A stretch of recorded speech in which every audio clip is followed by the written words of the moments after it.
আসসালামু আলাইকুম। বাংলা সংবাদে সবাইকে স্বাগত জানাচ্ছি। আমি চিন্তিয়া হক। শুরুতেই সংবাদ শিরোনাম।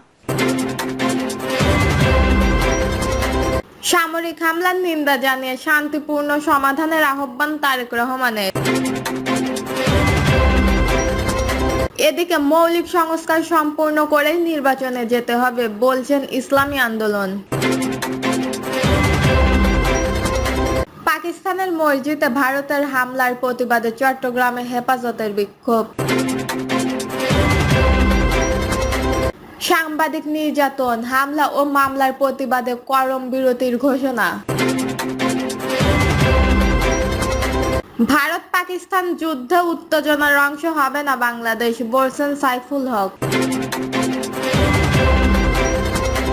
এবং সর্বশেষ জানাবো, মহিলা আওয়ামী লীগের সাংগঠনিক সম্পাদক সহ 4 জন নেতা গ্রেপ্তার।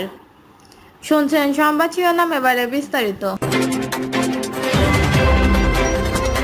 সামরিক হামলার নিন্দা জানিয়ে শান্তিপূর্ণ সমাধানের আহ্বান তারেক রহমানের। প্রতিবেশী দেশ ভারত ও পাকিস্তানের মধ্যে পাল্টাপাল্টি সামরিক হামলার ঘটনা ঘটেছে। এই ঘটনার নিন্দা জানিয়ে শান্তিপূর্ণ সমাধানে পদক্ষেপ নেওয়ার আহ্বান জানিয়েছেন বিএনপির ভারপ্রাপ্ত চেয়ারম্যান তারেক রহমান। পোস্টে তারেক রহমান লিখেছেন, আশেপাশে উত্তেজনা বৃদ্ধি পাচ্ছে, তাই আমরা সামরিক হামলার নিন্দা জানাই এবং ক্ষতিগ্রস্ত পরিবারের প্রতি সমবেদনা জানাই। আমরা সংশ্লিষ্ট সবাইকে সংযম প্রদর্শন এবং সংঘাতের শান্তিপূর্ণ সমাধানের জন্য পদক্ষেপ নেওয়ার আহ্বান জানাই। তিনি লিখেছেন, অভিন্ন স্বার্থ ও আকাঙ্ক্ষার ওপর নির্মিত একটি স্থিতিশীল এবং শান্তিশীল অঞ্চল সবার সার্বভৌমত্বের সাথে কাজ করে। উল্লেখ্য, গত 2 সপ্তাহ ধরে ভারত ও পাকিস্তানের মধ্যে উত্তেজনা চলিত। তা গতকাল মঙ্গলবার দিবাগত রাতে ভারত পাকিস্তান সরাসরি হামলার মাধ্যমে যুদ্ধে রূপ নেয়। একই মধ্যে পাকিস্তানের 26 জন এবং ভারতের 7 জন নিহত হওয়ার খবর পাওয়া গেছে। মৌলিক সংস্কার সম্পন্ন করেই নির্বাচনে যেতে হবে বলছেন ইসলামী আন্দোলন। ইসলামী আন্দোলন বাংলাদেশের যুগ্ম মহাসচিব মাওলানা গাজী আতাউর রহমান বলেছেন, প্রয়োজনীয় মৌলিক সংস্কার সম্পূর্ণ করেই নির্বাচনে যেতে হবে। কারণ অতীতে কিছু ভালো নির্বাচন হলেও ক্ষমতায় আসা সরকার জনগণের কল্যাণে রাষ্ট্রের প্রয়োজনীয় সংস্কার করেনি। ইসলামী আন্দোলনের এই নেতা বলেন, অতীত রাজনৈতিক সরকারগুলো হতাশা করেছে। অনেকবার অনেক সরকার পরিবর্তন হয়েছে, কিন্তু কেউই জনগণের কল্যাণে সেভাবে রাষ্ট্রের প্রয়োজনীয় সংস্কারগুলো করেননি। এর জন্য প্রয়োজনীয় মৌলিক সংস্কার অবশ্যই শেষ করতে হবে। নির্বাচন কমিশন কিসের ভিত্তিতে নির্বাচনের জন্য প্রস্তুত, সেই প্রশ্নে রেখেছেন গাজী আতাউর রহমান। তিনি বলেন, তারা কিসের আলোকে নির্বাচনের জন্য প্রস্তুত? যেহেতু একটি সংস্কার কার্যকর চলছে, তাহলে কেন বিধানের আলোকে, কোন পদ্ধতির আলোকে তারা নির্বাচনের জন্য প্রস্তুতি নিচ্ছে? অতীতে ভালো নির্বাচন হলে ভালো একটি রাষ্ট্র প্রতিষ্ঠিত হয়নি মন্তব্য করে ইসলামী আন্দোলনের এই নেতা বলেন, অতীতে খারাপ নির্বাচন যেমন হয়েছে, কিছু কিছু ভালো নির্বাচনও হয়েছে, কিন্তু ভালো নির্বাচনের পরেও আমরা ভালো দেশ পাইনি, সুশাসন পাইনি, দুর্নীতিমুক্ত প্রশাসন পাইনি।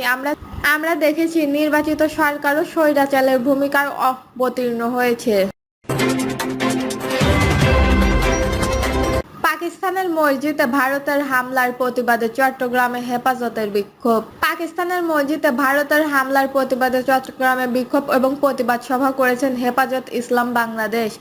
বুধবার 2টায় লালখার বাজার ওয়াজ শাখার উদ্যোগে বিক্ষোভ মিছিল এবং প্রতিবাদ সভা পালন করা হয়। পরে মিছিলটি জামিয়াতুল উলুম আল ইসলামিয়া লালাখাল বাজার মাদ্রাসা থেকে চানমারি রোড, লালাখান বাজার, ইস্পাহানি মোড় থেকে টাইগার সহ নরকীয় বিভিন্ন সড়ক প্রদক্ষিণ করে টাইগার গার পাশে।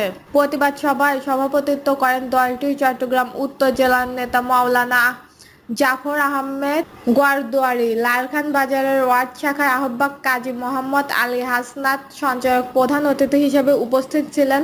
লালখান বাজারের মাদ্রাসার প্রধান মুহাদ্দিস আল্লামা মুজিব রহমান ও সিনিয়র মুহাদ্দিস মাওলানা নুরুল হক জদিদ প্রমুখ। বক্তারা ভারতের এই হামলাকে ইসলাম ও মুসলমানদের প্রতি চরম বিধ্বংসমূলক আক্রমণ হিসেবে অতিবাহিত করেন এবং বিশ্ব মুসলিম উম্মাহকে ঐক্যবদ্ধ প্রক্রিয়াকরণের আহ্বান জানায়।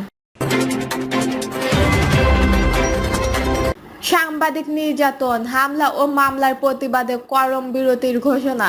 দেশে অব্যাহত সাংবাদিক নির্যাতন, হামলা, মামলা ও হয়রানি বন্ধের বিষয়ে দিবাগত প্রতীকী কলম বিরতির ঘোষণা দেওয়া হয়েছে। সাংবাদিকের সুরক্ষার আইন প্রণয়ন, পেশাদার সাংবাদিকদের তালিকা প্রণয়ন এবং আইডি নাম্বার প্রদান, সাংবাদিক নিয়ম নীতিমালা প্রণয়ন সহ 14 দফা দাবিতে আজ বুধবার সকালে জাতীয় প্রেস ক্লাবের সামনে অনুষ্ঠানটি সাংবাদিক সমাবেশে এ ঘোষণা করেন বাংলাদেশ মফল সাংবাদিক ওয়েলফেয়ার ট্রাস্টি বোর্ডের চেয়ারম্যান আহমেদ আবু জাফর এর ঘোষণা দেন। তিনি পেশার দাবি, অধিকার ও মর্যাদা রক্ষার কর্মবিরতি পালনের জন্য সারা দেশের সাংবাদিক সহযোদ্ধা বন্ধুদের প্রতি উদার আহ্বান জানিয়েছেন। সমাবেশে বক্তারা বলেন, দেশে সামাজিক সুরক্ষা আইন না থাকায় প্রতিনিয়ত টোকাইয়ের হাতেও সাংবাদিকরা হামলা মামলার শিকার হচ্ছে। সাংবাদিকদের তালিকা না থাকায় ভুয়া সাংবাদিক, হলুদ অফ সাংবাদিকদের মতো কালো অধ্যায় পোশাকটিকেও কুড়ে কুড়ে খাচ্ছে। সাংবাদিকদের নিয়োগ নীতিমালা না থাকার ফলে রাজনৈতিক নেতা কিংবা টেকসই ফোনেও সাংবাদিকদের চাকরি হয়ে যায়।